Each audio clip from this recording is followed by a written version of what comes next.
Yo quisiera comenzar con 6 puntos que encontré sobre el resumen de las predicaciones anteriores.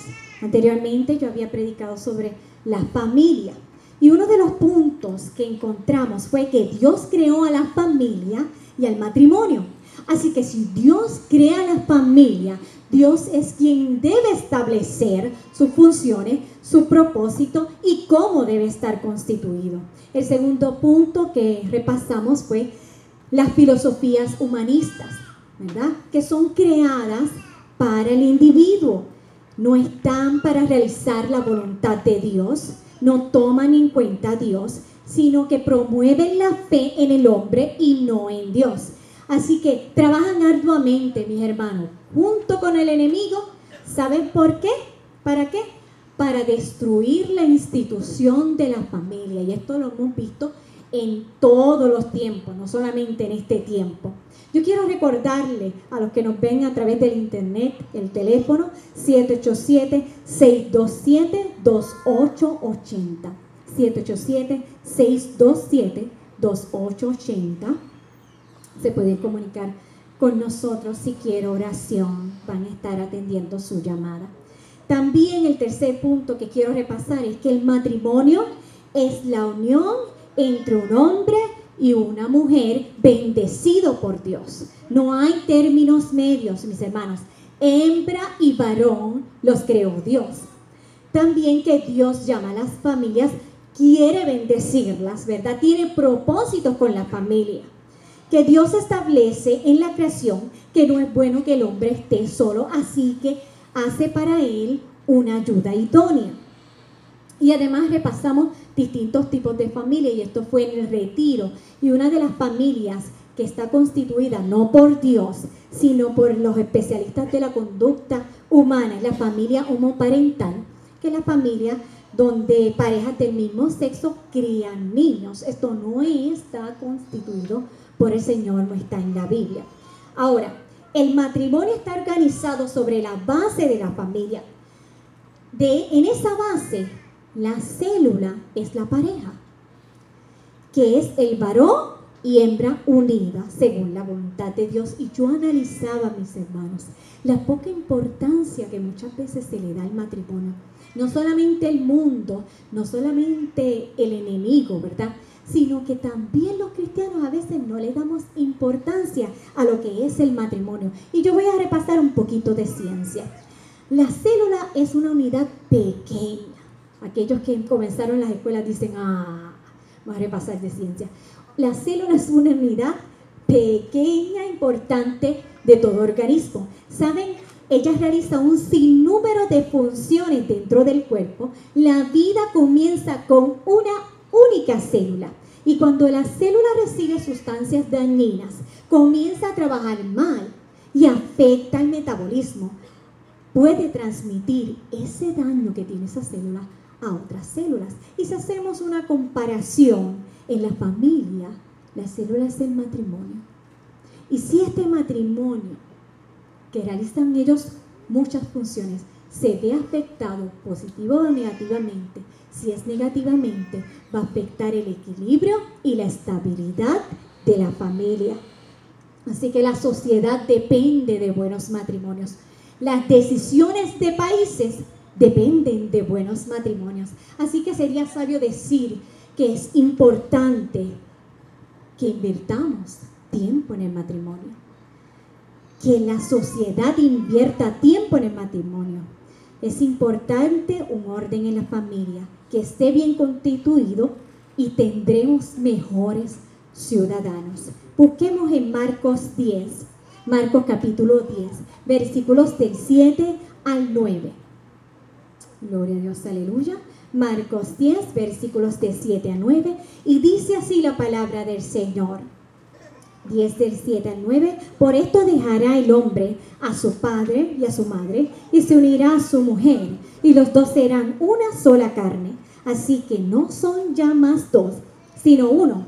Por tanto, lo que Dios juntó, no lo separa el hombre. Y repito esta frase, por tanto, lo que Dios juntó, no lo separa el hombre. Qué frase más contundente, mis hermanos. Esto lo dijo Jesús, Dios mismo. No solamente nos dio un mandato, sino que ahí se ve la importancia que Dios le da al matrimonio. Le señala, esto lo unió Dios. Esto no lo puede separar. ¿Quién? El hombre. No hay manera. El contexto de esta escritura, y yo quiero decir un poquito, era que los fariseos estaban haciendo una pregunta sobre el divorcio a Jesús. Y la pregunta era para tentarle, tenía otros propósitos. En aquel tiempo a los judíos se le había dado carta de divorcio. Moisés le había dado carta de divorcio al hombre, porque en aquel tiempo se divorciaba el hombre, no era una decisión conjunta. Pero se divorciaban por cualquier cosa, mis hermanos. Se interpretaba la frase conflictiva tan ampliamente como usted pueda imaginar. Y la frase decía, escuchen, si no le agradara al esposo por haber hallado en ella, en la esposa, alguna cosa indecente. La interpretaban como más les convenía, porque algunos pensaban muchas veces que esta frase quería decir que si ella le quemaba la comida, se podía divorciar. Si en la calle ella hablaba con un desconocido, él se podía divorciar. Si ella hablaba con algún pariente del esposo mal sobre ese pariente, él se podía divorciar. Si era pendenciera, lo que quiere decir, ¿saben lo que quiere decir esto? Que se la escuchara hablando y se escuchara hasta la casa del vecino. Y yo espero que eso no pase en la casa del Señor. Santo eres mi Dios. Así que se divorciaban por cualquier cosa. Jesús, entonces, sin embargo, establece ahí que Dios es el que une los matrimonios. No es el Estado, no es el gobierno, no es una institución. Es Dios quien une los matrimonios. Y para eso Jesús hace una reseña del pasaje de la creación, que el matrimonio no es un aspecto insignificante que se puede disolver por lo que los hombres estipulan. Y conocemos las causas del divorcio porque Jesús también habló de eso y no era por cualquier cosa. Habló del adulterio como una de las causas, que el matrimonio tiene valor, es significativo, tiene trascendencia, no solo para el hombre y para la mujer, sino que es importante para Dios. Sus matrimonios son importantes para el Señor. ¿Cuántos dan gloria a Dios? Aleluya. Así que, ¿cuál es el orden establecido por Dios? Durante la creación, Dios creó orden. La tierra estaba desordenada y estaba como vacía. Esto es un principio, mis hermanos. Cuando estamos sin Dios, nuestra vida está desordenada y vacía. Cuando el matrimonio está sin Dios, está desordenado y vacío. Cuando la familia está sin Dios, está desordenado y vacío. Así que por eso cuando Dios viene a nuestras vidas, nos hace nuevas criaturas. Cambiamos, nos transformamos y el Espíritu Santo nos llena. Ese es el primer paso para ordenar nuestra vida. Cambiamos de un estado de desorden a un estado de orden establecido por Dios. Así que vamos a ver, Jesús, Dios, estableció que Él debe ser el primero. Y si recordamos estas palabras del Señor Jesucristo, está en Mateo 22:37, son palabras que nosotros decimos, ¿verdad? Y que las conocemos. Amarás al Señor tu Dios con todo tu corazón, con toda tu alma, con todas tus fuerzas y con toda tu mente. No hay nada en las Escrituras que nosotros podamos decir que se iguale a esta comparación de amor. Nosotros tenemos que amar a Dios con todo. Y también dijo, buscad primeramente el reino de Dios y su justicia. Las demás cosas serán por añadidura. Él es primero. Él debe ser primero en nuestra vida. Y si recordamos también en Apocalipsis, hay una de las iglesias que se les reprochó. Y es triste, mi hermano, lo que se les reprochó a esa iglesia, que dejaron el primer amor. O sea que Señor Jesús, Dios, tiene que ser primero en todo. en nuestra vida y en nuestra familia. Ahora quiero hablarles de un tema que he expuesto anteriormente en los retiros matrimoniales, pero no he tenido la oportunidad de profundizar, y es el tema de la sujeción en el matrimonio. Y es un tema muy polémico, muy difícil de aceptar aún entre los mismos cristianos. Y estuve escuchando, ¿verdad?, la palabra, vi diversos puntos de vista en el internet, le pregunté al pastor, ¿verdad? Y con la dirección del Espíritu Santo hemos podido desarrollar este estudio. Así que usted va a estar examinando esa palabra, no cierre las escrituras. Así que busque en 1 de Corintios, capítulo 11, versículo 3. 1 de Corintios 11, 3, la sujeción en el matrimonio. Dice 1 de Corintios 11, versículo 3, pero quiero que sepáis que Cristo es la cabeza de todo varón, y el varón es la cabeza de la mujer, y Dios la cabeza de Cristo. O sea, que Cristo en este versículo, escuche bien, que Cristo debe ser el centro de todo el hogar, pero tiene que ser también el centro de cada uno de los miembros de la familia. Así que el varón se va a sujetar a Cristo, la mujer se va a sujetar al varón, los hijos tienen que sujetarse a los padres y todos ellos tienen que sujetarse ¿a quién? A Cristo, amén. Así que, ¿por qué hay tantos hogares disfuncionales, tantas familias en crisis y tantos problemas? Cristo realmente no es el centro del hogar. Cristo realmente no es el primer lugar. Excusas hay para que ponerlo en segundo, en tercer lugar. Y necesitamos hacerlo, que Él se siente, que Él sepa que es el primero. Amén, gloria a Dios.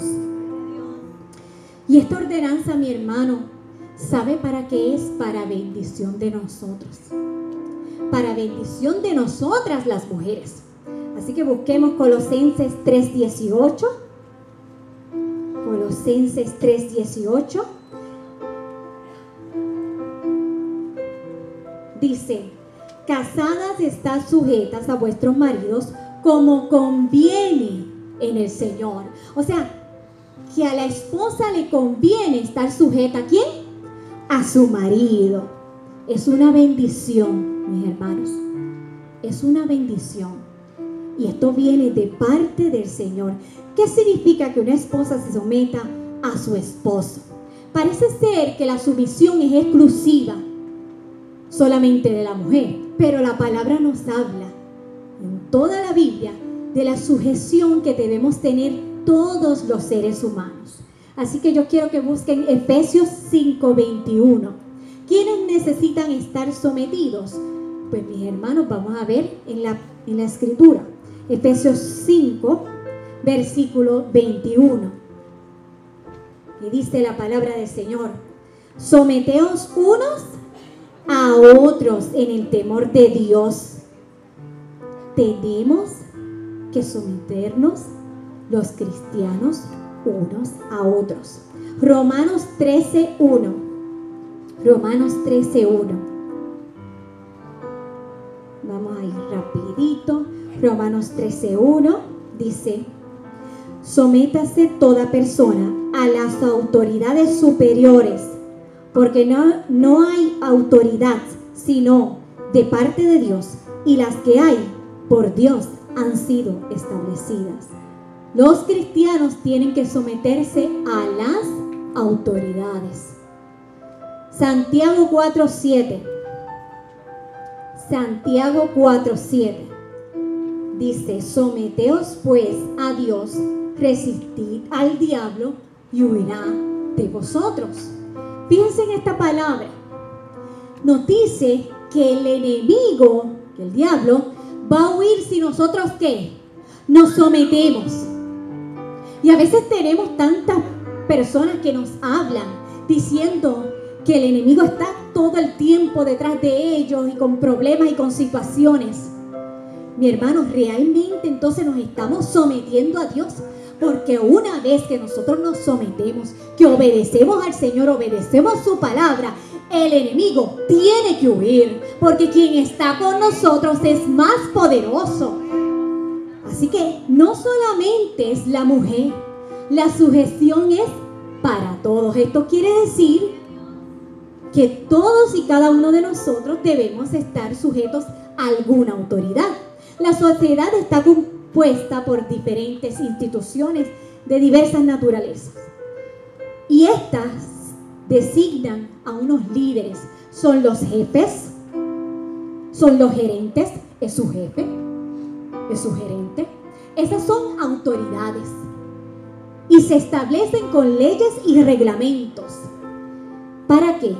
Para respetar y obedecer y que pueda tener la institución un buen funcionamiento. Y en todos los lugares que nosotros vamos hay que someterse a esas leyes, porque si usted va a una institución hay un lugar donde usted tiene que hacer una fila. Yo pensaba hasta los hospitales hay un horario en que se puede usted visitar. Las leyes de tránsito, todo eso es sujeción. Ahora, Dios nos llama a que nosotros tenemos que obedecer, porque vamos a ser bendecidos por Dios. Amén. ¿De dónde viene la bendición? De Dios. Nos sujetamos a las autoridades y la bendición va a venir de Dios. Amén. Y si en la sociedad hay sujeción a las autoridades y se considera razonable y necesario, trayendo recompensa a todos los que se ciñen a ella, ¿cuánto más debemos sujetarnos nosotros a la autoridad máxima que es Dios y que está para recompensarlo a todo el que lo obedece? Y esos galardones los tenemos garantizados, que el Señor nos va a bendecir. Amén. Y que tenemos esos galardones no solamente aquí en la tierra, sino vamos a tener recompensa en el cielo. ¿Por qué entonces hay tanta resistencia a la orden divina, al mandato de Dios?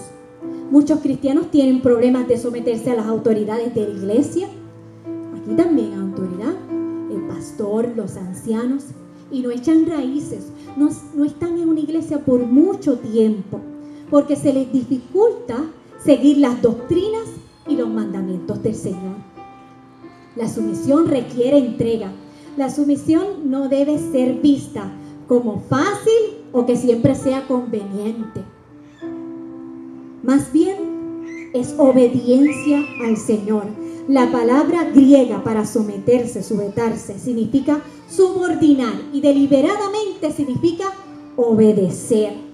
Vamos a buscar Efesios 5:22. Las casadas estén sujetas a sus propios maridos, como al Señor. Repito, las casadas estén sujetas a sus propios maridos, como al Señor. ¿Y qué si el marido es inconverso? ¿Y qué si el marido es no creyente? ¿Tendrá la mujer que sujetarse a su marido de todas maneras? Sí, mis hermanos. Siempre y cuando no le demande a su mujer alguna cosa que vaya en contra de la ley y le deje servir al Señor. Sujeción significa respeto. Es necesario que la mujer respete a su marido y que el marido ame a su mujer. Colosenses 3. Busquemos Colosenses capítulo 3, versículos del 23 al 24. Gloria a Dios, aleluya. Jesús nos dice bien, si nosotros tuviéramos que escoger entre Dios y nuestro marido, la decisión es por Dios. Nosotros tenemos que honrar al Señor en esa situación. Dice Colosenses 3, 23, 24. Y todo lo que hagáis, hacedlo de corazón, como para el Señor y no para los hombres. Ahora voy a cambiar una palabra. Hombres por esposos. Y todo lo que hagáis, hacedlo de corazón, como para el Señor y no para los esposos, sabiendo que del Señor recibiréis la recompensa de la herencia, porque a Cristo al Señor servís. la recompensa nosotros no la vamos a recibir de nuestros esposos, aunque hay mucha bendición, la vamos a recibir del Señor. Nosotros vamos a obedecer y a someternos, y la recompensa la recibiremos del Señor, la bendición de Dios. También busquemos en Primera de Pedro 3:1. Mis hermanos, los apóstoles estaban hablando a diferentes iglesias, y en las iglesias había el mismo problema. Si usted busca, las palabras son similares. Dice, 1 Pedro 3:1, asimismo, vosotras mujeres, estad sujetas a vuestros maridos, para que también los que no creen a la palabra. ¿Quiénes son los que no creen a la palabra? Los inconversos, los no creyentes, sean ganados. Y fíjense cómo usted se gana a su esposo para el evangelio. Sin palabra, por la conducta de sus esposas, por sus acciones, por su testimonio. No dice por los sermones, no dice por las discusiones, no dice por las cantaletas. Dice que por tu testimonio, por tu conducta, es que los esposos van a venir al evangelio, van a convertirse. Busquemos también 1 de Corintios, capítulo 7, versículos 13 al 14. Esto es para ambos. 1 de Corintios, capítulo 7, versículos 13 al 14. Dice la palabra del Señor: si una mujer tiene marido que no sea creyente y él consiente en vivir con ella, no lo abandone, porque el marido incrédulo es santificado en la mujer y la mujer incrédula en el marido, pues de otra manera vuestros hijos serían inmundos, mientras que ahora son santos. A las mujeres no se les ordena que se sometan a sus maridos, porque Dios se asegura que ellos van a ser justos y amorosos. Usted se asegura de que su esposo es justo y amoroso, mi hermano, mi hermana, en el noviazgo. Usted tiene que evaluar esas cosas. No es después. Quien se tiene que asegurar cómo es la pareja es usted. Para eso es que está el noviazgo. Cuando una mujer se somete a su esposo, realmente ella se está sometiendo a Dios. No porque Él lo merezca. Nuestros esposos no tienen que hacer algo sobrenatural para merecerse esa sujeción, algún mérito, que hagan algo especial. Ella se somete porque sabe que esto es agradable al Señor y que por derecho divino Dios estableció al hombre como líder, y una mujer deberá creer que Dios es bueno. Ella también puede saber que nada escapa a la atención de Dios. Y si un esposo abusa o maltrata de su esposa, mis hermanos, Dios Él tendrá que rendir cuentas, y Dios tendrá, ¿verdad?, su justo juicio para ese hombre. Así que tenemos que confiar en el Señor. Ahora, ¿cómo la mujer demuestra sumisión a su esposo? Cuando ella le permite a él que tome el liderazgo. Su posición como líder es bíblica y lo hemos visto a través de la palabra. Ahora yo quiero hablar de Sara, 1 de Pedro 3:6. Sara, fíjense, este versículo y esta porción no está en el Antiguo Testamento, está en el Nuevo Testamento, y Pedro está hablando de Sara. Dice, 1 de Pedro, versículos 3 y 6. Sara es un ejemplo de una mujer que sigue el liderazgo de su marido. 1 de Pedro 3:6 dice: como Sara obedecía a Abraham, llamándole Señor, de la cual vosotras habéis venido a ser hijas, si hacéis el bien, sin temer ninguna amenaza. Sara nunca ha sido confundida o vista como una mujer que se le permitió ser pisoteada. Note que Pedro afirma que Sara no temió ninguna amenaza. Por lo tanto, la sumisión no debe ser confundida con debilidad. A Sara no se le vio como una mujer débil. No debe ser ser confundida como una actitud de debilidad. Amén. Algunas mujeres utilizan diferentes tácticas para tomar el control del liderazgo. Y utilizan la mentira, utilizan el engaño, utilizan la crítica, la manipulación. Y en el mundo existe lo que se llama la liberación femenina, que al principio adquirimos unos derechos, ¿verdad? Por ciertas mujeres que lucharon a favor de nosotras. Pero esto se ha convertido en libertinaje y con frecuencia resulta en pecado y con consecuencias lamentables. Cuando una mujer recurre a estas tácticas, está usurpando el buen diseño del Señor, el papel de la relación que Dios ha determinado para el hombre. Así que una esposa que se sujeta debe primeramente aprender a confiar en la bondad de Dios y en su soberanía. Amén. Gloria a Dios, aleluya. No hay muchos amén en esta predicación, aleluya. Hasta unas caras medias raras estoy viendo. No. Sin embargo, una esposa sujeta a su marido no está relegada a mantenerse ociosa. Eso no quiere decir que nosotras vamos a estar ahí sentaditas esperando que todo se dé. No. Usted tiene que tomar decisiones también en la familia.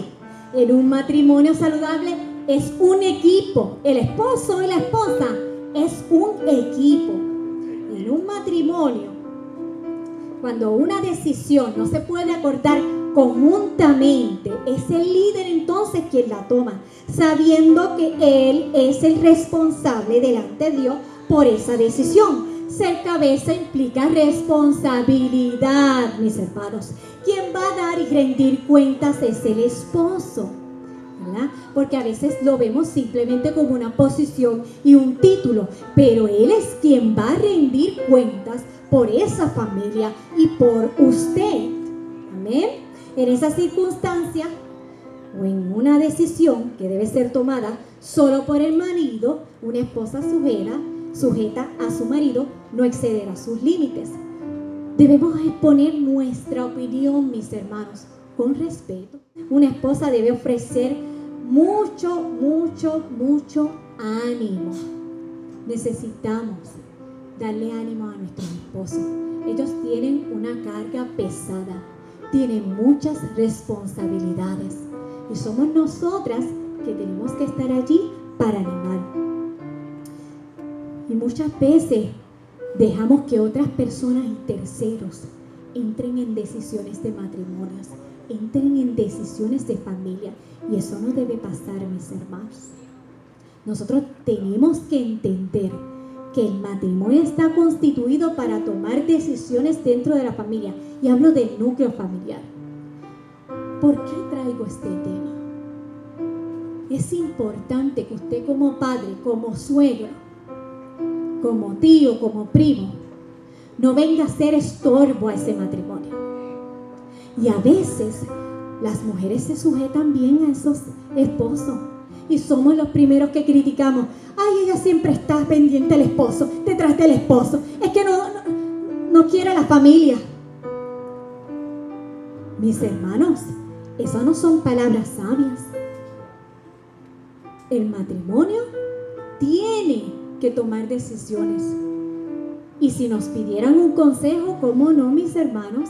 Podemos bendecirlo porque somos personas y siervos del Señor. Pero ellos son los responsables. Permítale que ellos tomen sus decisiones. Quiero ofrecer algunos ejemplos de lo que no es sumisión.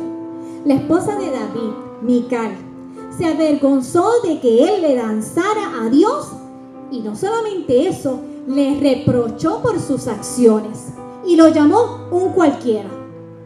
La esposa de Job muestra muy poco respeto y en vez de infundir fe en esos momentos tan difíciles que estaba pasando Job, aún retienes la integridad, maldice a Dios y muérete. Así eran las palabras de esa mujer. La sumisión en todas las áreas de nuestra vida son necesarias. Es necesario que todos estemos sometidos, que los empleados se sometan a las directrices de su jefe. ¿Quién lo puede bendecir en el área de trabajo, mis hermanos? Si nos comportamos como buenos empleados, tendremos bendición de parte del jefe, del gerente y de todas estas personas que son nuestros supervisores. Ellos son los que nos pueden cambiar de puesto, ¿verdad? Y poner en un puesto de mejor nivel, un mejor estatus. Pero si somos nosotros los primeros que somos de piedra de tropiezo, que hablamos mal del jefe, que eso no debe pasar, mis hermanos. Hay un respeto que él tiene que tener. Y si el jefe le pide algo, sea lo primero que usted haga, sea eso que el jefe le dijo. Que tenga ese papel, ese documento. Nos tenemos que distinguir, somos cristianos, demos buen testimonio. Que cuando las personas digan, ¿por qué ese hombre trabaja tan bien? Porque es cristiano. Porque esa muchacha es tan inteligente y termina todos esos trabajos. Porque es cristiana. Que nos digan así, amén. Que los estudiantes se sometan a las normas escolares. Qué importante.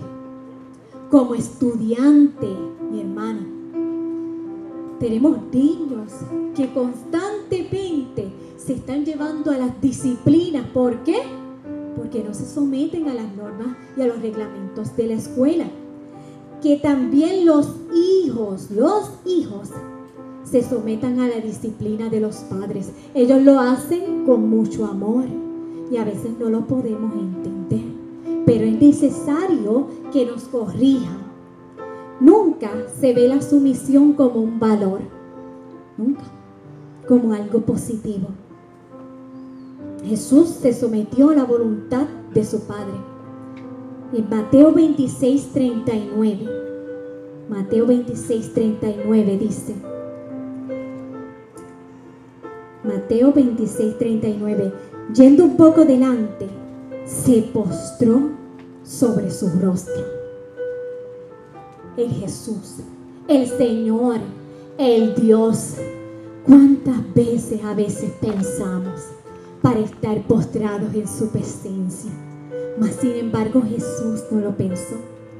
Se postró sobre su rostro, diciendo, orando y diciendo, Padre mío, si es posible, pasa de mí esta copa, pero no sea como yo quiero, sino como tú.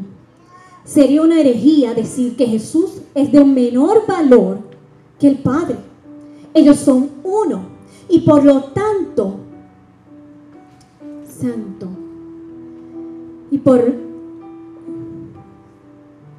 Perdone que me perdí un poquito. Y por lo tanto Jesús no puede ser de menor valor. Su sumisión no tiene que ver nada con el valor.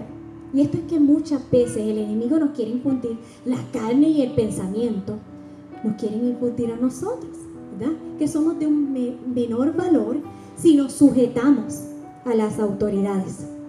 Esto tiene que ver con Dios, con una estructura ordenada. Lo mismo es con el esposo y la esposa. La sumisión necesita humildad. También toma mucho tiempo de oración y confianza en el Dios, mis hermanas. Las mujeres pueden mirar el ejemplo de Jesús y reflejar su amor. No se trata de tu esposo, y esta frase me encantó. Esto no se trata de tu esposo, se trata de aquel que es digno para que le sigamos y obedezcamos. Se trata de sujetarnos a lo que Dios nos pide. Del matrimonio hay muchos más temas, mis hermanos, y con esto estoy terminando. Hay muchos más temas que podemos hablar. Pero las esposas, yo quiero que las esposas se alienten y se motiven unas a otras, porque he dado palabra de bendición. Dios también dijo que los esposos amaran a sus esposas como Cristo amó a la iglesia. El amor en carne, el amor. Dijo que los esposos tenían que amar, y miren qué amor tienen que demostrar, como Cristo amó a la iglesia, y que nos tienen que cuidar como vaso frágil, porque somos delicadas. Tengan entonces ánimo, Dios dio ordenanza para aquello que es un mandato para nosotros, también dio ordenanza para aquellos que es bendición, recompensa. No la vamos a recibir del mundo, no la vamos a recibir de la sociedad, ni de nuestra familia, ni de nuestros esposos. La vamos a recibir directamente del Señor. Amén. Para nuestra vida, para nuestro espíritu. Casi siempre pensamos que estos son para solamente dos grupos: los matrimonios o solamente para los novios que están a punto de casarse, ¿verdad que sí? Y esto es un tema que nos involucra a todos. Nosotros tenemos que respetar, que bendecir a los matrimonios. Somos una iglesia, mis hermanos, que queremos que esto sea de familia. Qué bueno ver aquí familias enteras que pueden servir al Señor. Que si nuestros hijos quieren que seamos mejores padres, primero necesitamos mejorar nuestra relación con Dios y con nuestro cónyuge. Que si queremos que nuestros jóvenes en un futuro tomen la decisión de casarse, no corran al yugo desigual, como si fuera la última Coca-Cola del desierto. Esperen, hay bendición. Dios tiene separado a quien va a estar con usted, pero es importante esperar. Que no se desesperen por eso. A veces nos desesperamos porque pasan los años. La misma sociedad todo el tiempo está como ahí, como diciéndoles, ¿y quién es tu novia? ¿Y quién es tu novia? Y preguntando, ¿verdad? Cuando ustedes están en la universidad, le van a estar preguntando que cuándo termina la universidad. Cuando ustedes están en la universidad, que si tienen trabajo, que cuándo van a conseguir trabajo. Eso va a estar ahí, porque yo la viví. Ay, Dios mío. Nos desesperamos y desesperamos a los pobres muchachos. Poco a poco, las cosas llegan, tiene su tiempo. Esperen. Amén. Así que conozcan esto antes de casarse. Porque después puede ser tarde. ¿Cuántos algunos ni habían conocido esto, mis hermanos? Qué bueno que ellos pueden conocerlo desde ahora. Y con esto he terminado mi predicación. Yo quisiera que entonáramos un cántico hermoso que Galdi compuso. Y él menciona que esa frase la mencioné yo en un culto. Y déjenme decirle, a mí me llena este cántico tanto y tanto. Y yo creo que todos nosotros debemos convertir este cántico en nuestro. Dios, eres el centro de mi vida. Eres centro de mi vida, de mi corazón. Vamos, iglesia, dilo. Eres centro de mi vida, de mi corazón. Centro. Eres centro de mi vida, de mi corazón. Díselo a tu Dios que te escuche.